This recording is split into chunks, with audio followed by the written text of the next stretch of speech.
of Heather Hare, who lost her life yesterday, and for all those who were injured in Charlottesville.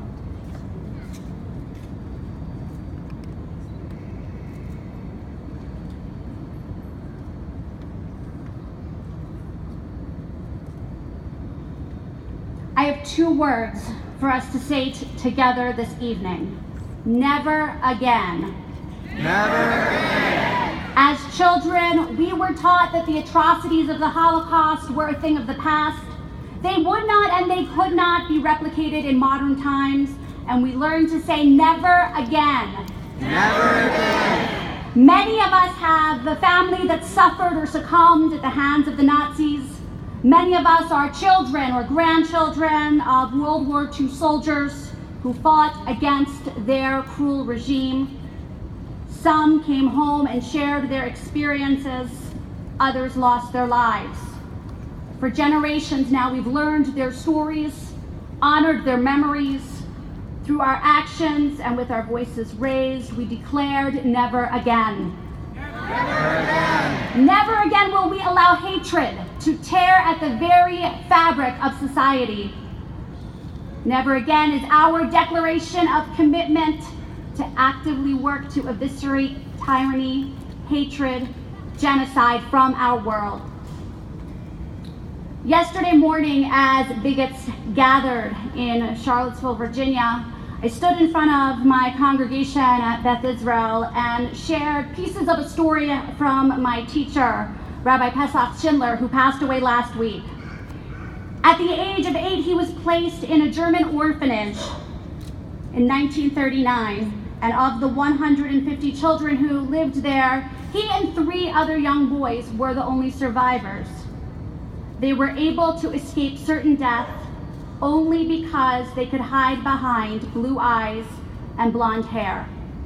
We look at that and we say, never again.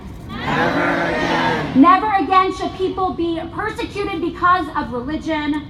Never again should we allow skin color, eye color, or hair color serve as a basis for segregation, bigotry, discrimination.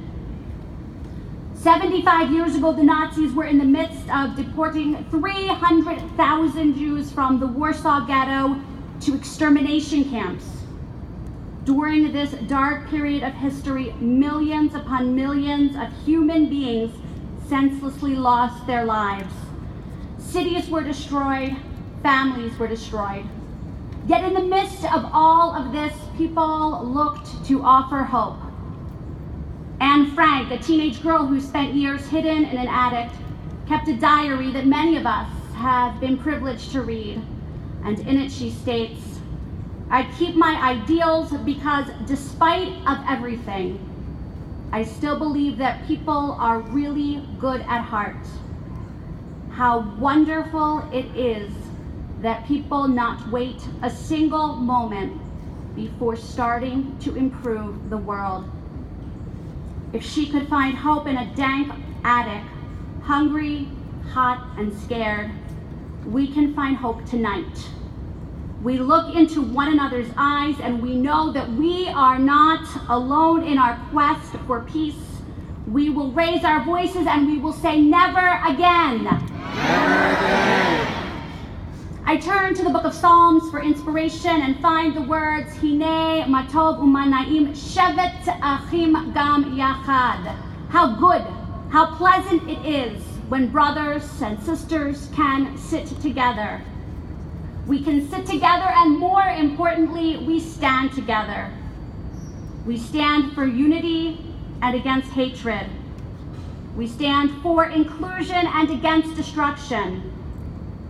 We stand in declaration of the words of Martin Luther King, "Injustice anywhere is a threat to justice everywhere. Injustice in our own backyard will not be tolerated." Join me. Never again. Never again. Thank you all for being here this evening.